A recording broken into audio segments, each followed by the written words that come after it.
There's this ancient story about making bricks. So the workers labored in the hot sun every day, mixing mud, water, and straw to meet the brick quota.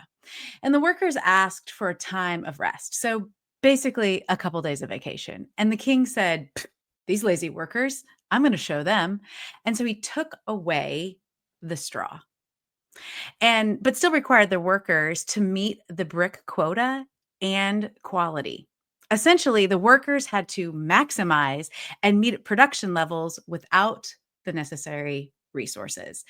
And so I'm wondering, how often have you been in this situation where someone leaves and you get all or a portion of their work, or someone on your team leaves and you aren't approved to replace them, and all the overwork and the exhaustion that follows that ends up killing your productivity and robbing you of joy?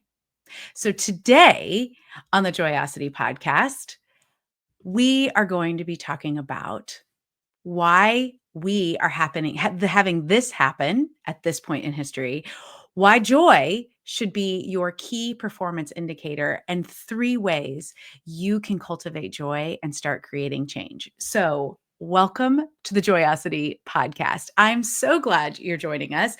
Whether you are a seasoned leader or you're just starting out, Joyosity is the community for you. So if you're new to Joyosity, or just as a helpful reminder, we base all of our work at the Joyosity podcast on 3 bedrock beliefs.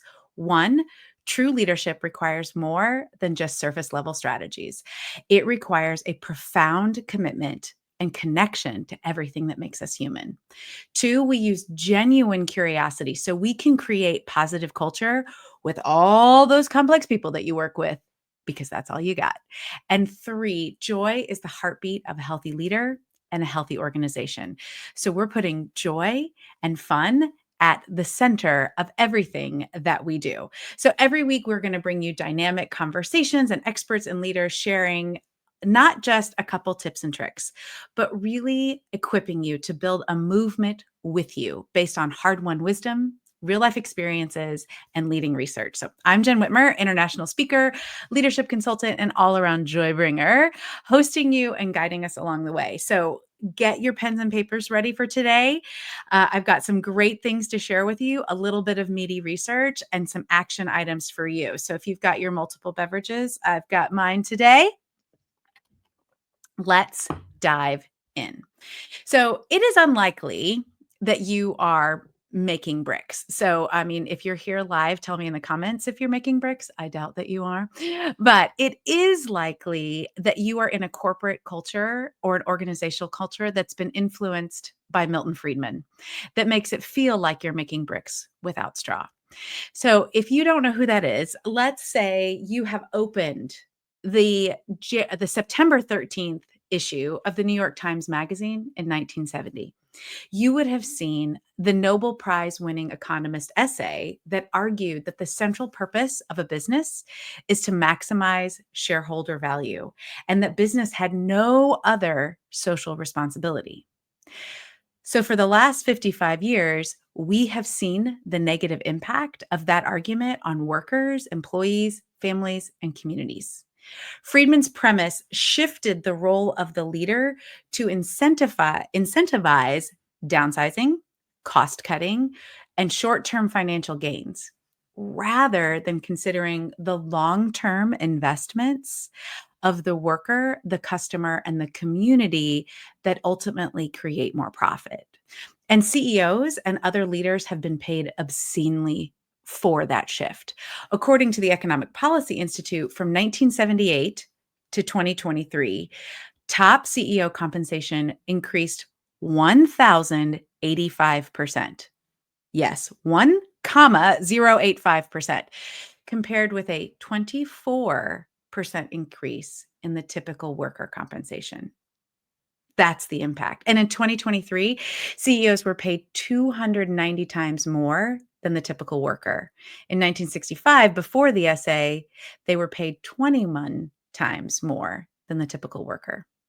So, of course, they're incentivized to do all of this cost cutting. And part of that resource cutting has meant less training for leaders on how to manage the humans that you work with as humans.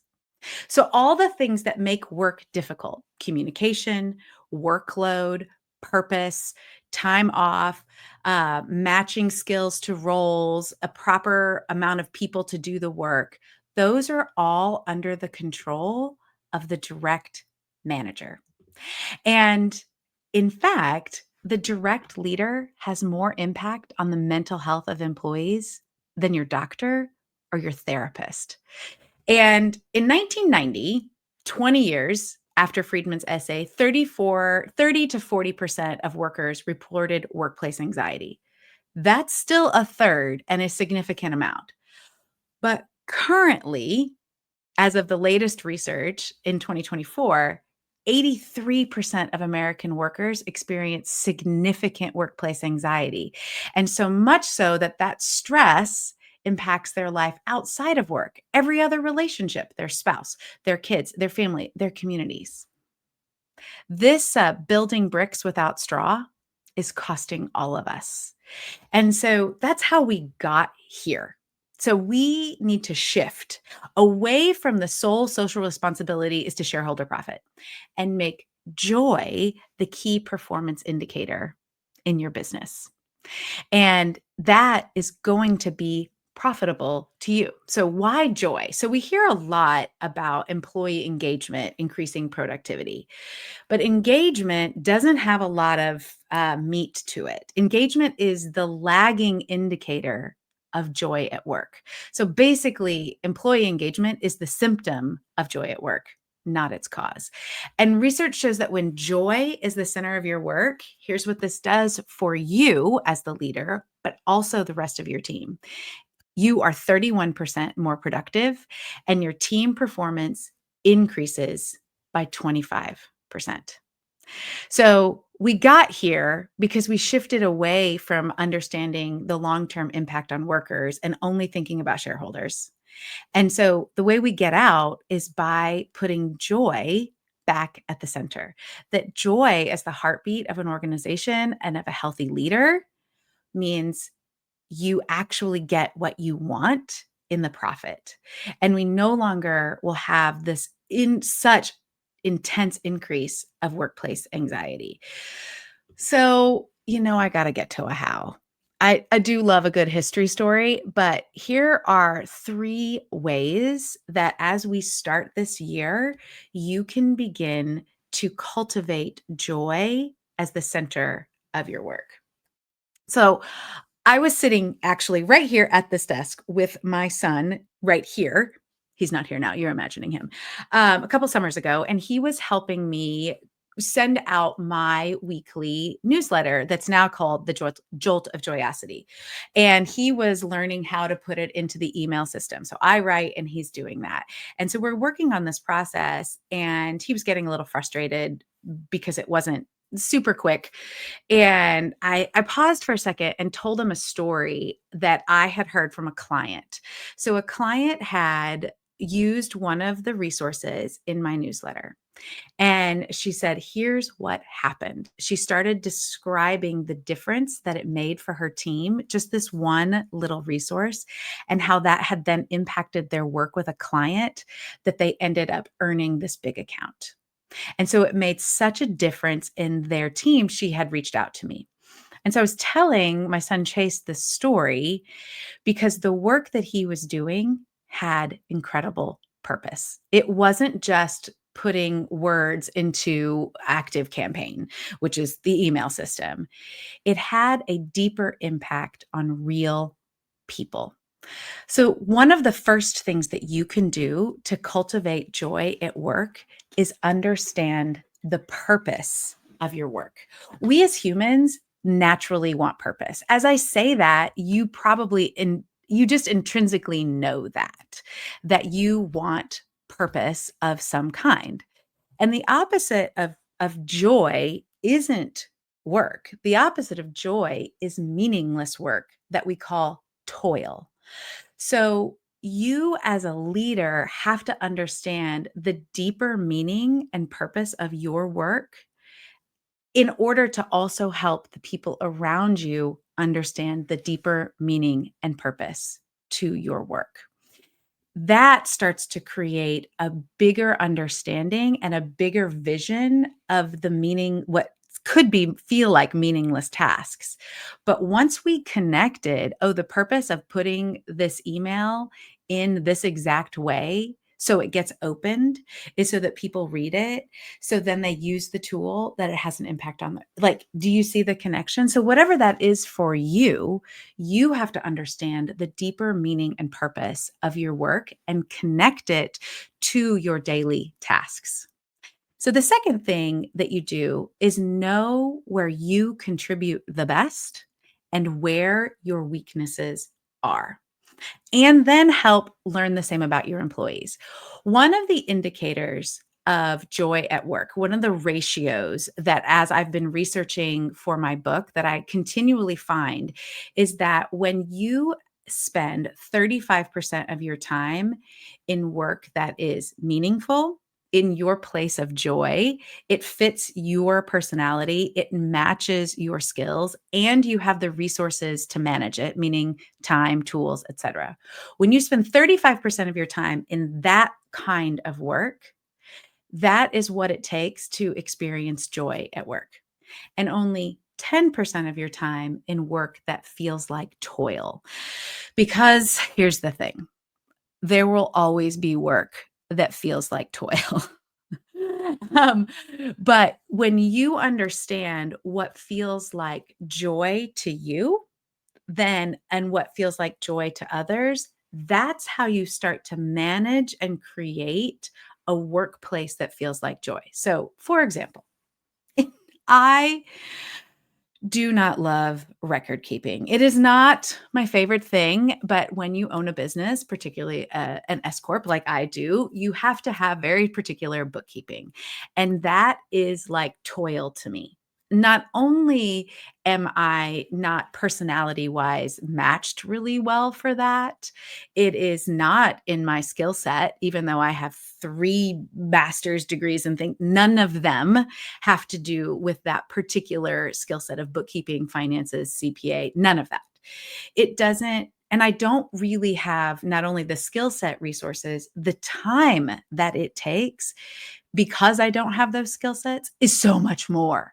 So I'm not well resourced for it. So when I was spending well more than 10% of my time in that kind of work, I knew something needed to change. Now, I, as a solopreneur, need to go and outsource that. So now I have my amazing Robinson Management Group, and they do my bookkeeping for me. And they take so much less time than I would take to do it. It is so worth that, but it is their joy. That's the stuff they love to do. When I send my email to Madison, she's like, "This is great." It is because her joy is different than mine. That is why the second thing to cultivating joy at work is knowing where you contribute best and where your weaknesses are. That's how you start to understand how to get that 35% ratio, because there's always something that you don't want to do. I love it. Scott was like, CPA was my first hire. Yeah, absolutely. These are the things that you have to learn how to do, where your skill set lies and where it isn't. There are some things where your weaknesses lie that you can improve. You can improve your communication. You can improve where you how you handle hard conversations. You can improve how you measure and set up your day. Those are skills that you can take and make better. There are some things that you need to change on your team and make sure that what your team is doing matches their skills and where their strengths and weaknesses are. That's why I love using the Enneagram and play personalities to make sure I understand that about myself and my team. And those are resources that I offer when I come into organizations to help them figure that out as well, because ultimately that's what's going to make you more productive. So cultivating joy at work is productivity is another outcome of joy. not the thing that you focus on. It actually is what makes you more productive, is when you understand that. And the third thing to cultivating more joy at work is knowing your people. Because I follow Simon Sinek and adore his work, I get a lot of this one particular reel of Simon's where he talks about, do you know the name of the significant other of the people on your team? And that idea is that knowing the details and knowing your people matters to create joy at work. We were not meant to work in a vacuum. There is very little work that I can think of that anybody does entirely on their own. Almost always, work is a group project. And so when you understand the purpose, two, you know where you contribute the best and where your weaknesses are. And then you know your people as humans. You create this type of trust and connection. And it's not just like, oh, I check the box. I know their significant other's names and the name of their pet. It is that you truly know them and understand where they're coming from, their perspective, what they contribute by their sheer life experience, not only what's on their resume. So, knowing people as true humans, that you connect with them, that connection, those people power skills that you need to build connection, that cultivates joy at work. So, those people power skills that you need in creating connection include communication skills, creativity, critical thinking, and there are more. But those are the types of things that when you create trust and connection, you're listening to others, they're feeling heard, they're feeling seen, they understand purpose. The level of joy getting to that 35% to 10% ratio becomes so much easier. And you feel the difference. I mean, can't you just think about a time when you were like, I feel like a checkbox on your to-do list and not somebody who is building relationships? I have a client that I am potentially working with, and I was asking a little bit about how they put life together and how they put their teams together. And one of the reasons I want to work with them is they have a lot of team-based goals, that it's very relational based, it's team based. Those are the type of people that lean very well into creating more joy at work because they already have some of that framework to work with. So when you're talking about creating joy at work, you need to connect with your people. You've got to have real relationships with people and not so they feel like a checkbox on your list.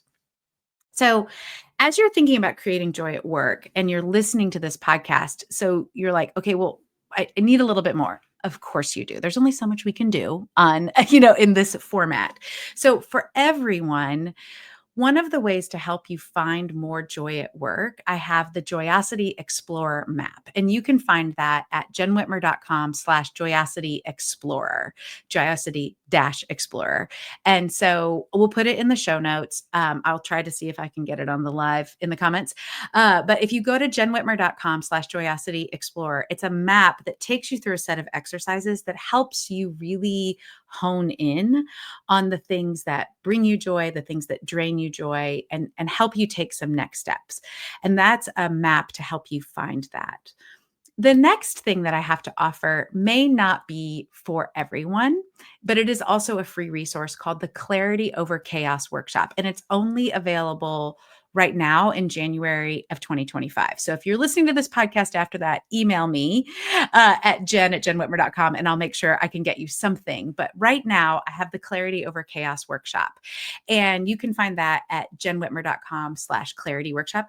And it will take you through a real audit of understanding not only where you are doing well right now, but also what are some of the areas you need to work on to create this joy at work. And they're areas such as communication, emotional regulation, understanding your true personality, whether that be your Enneagram personality or other. It helps you know really, am I doing well at that? Or is that something I need to work on? Is that something I should keep continuing and maybe put more resources toward? Or is this something that I need to work on and really develop that skill? Because that's where that number two, knowing where you contribute and where your weaknesses are, really matters. It's hard to do that without some kind of framework. So that's what the Clarity Over Chaos workshop will give you. And that is a tangible way to start creating joy at work. Because when you do that, your anxiety decreases. And if you start to put joy at the center, what happens is that productivity and engagement increase, which ultimately improves your profit. It improves all of those components that we're trying to get to anyway. We just had the wrong thing at the center. And I know Milton Friedman is a Nobel Prize winner. I'm still going to argue that joy needs to be the center of your work.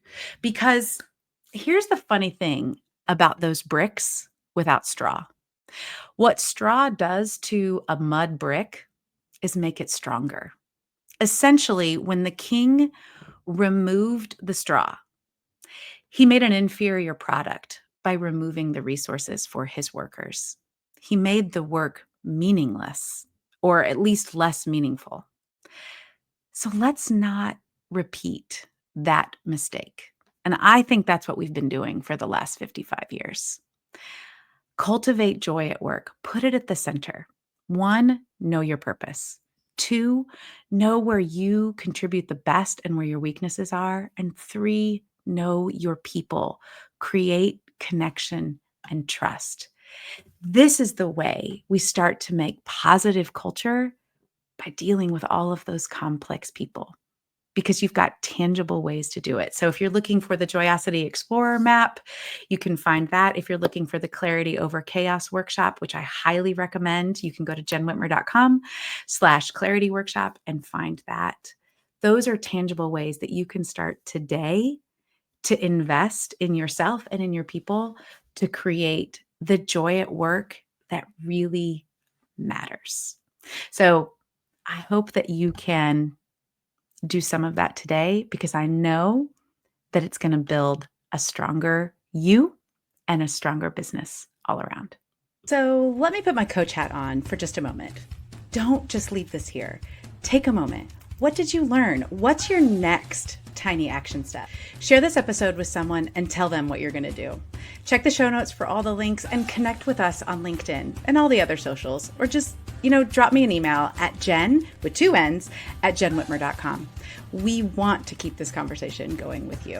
I know your earballs have a lot coming at them, so thank you for listening to the Joyosity podcast and being a part of our community. Please take a moment to rate and subscribe. It helps more people join us in the movement to create positive culture with complex people. So work is a joy, people are whole, and organizations flourish. Can't wait for you to join us next week.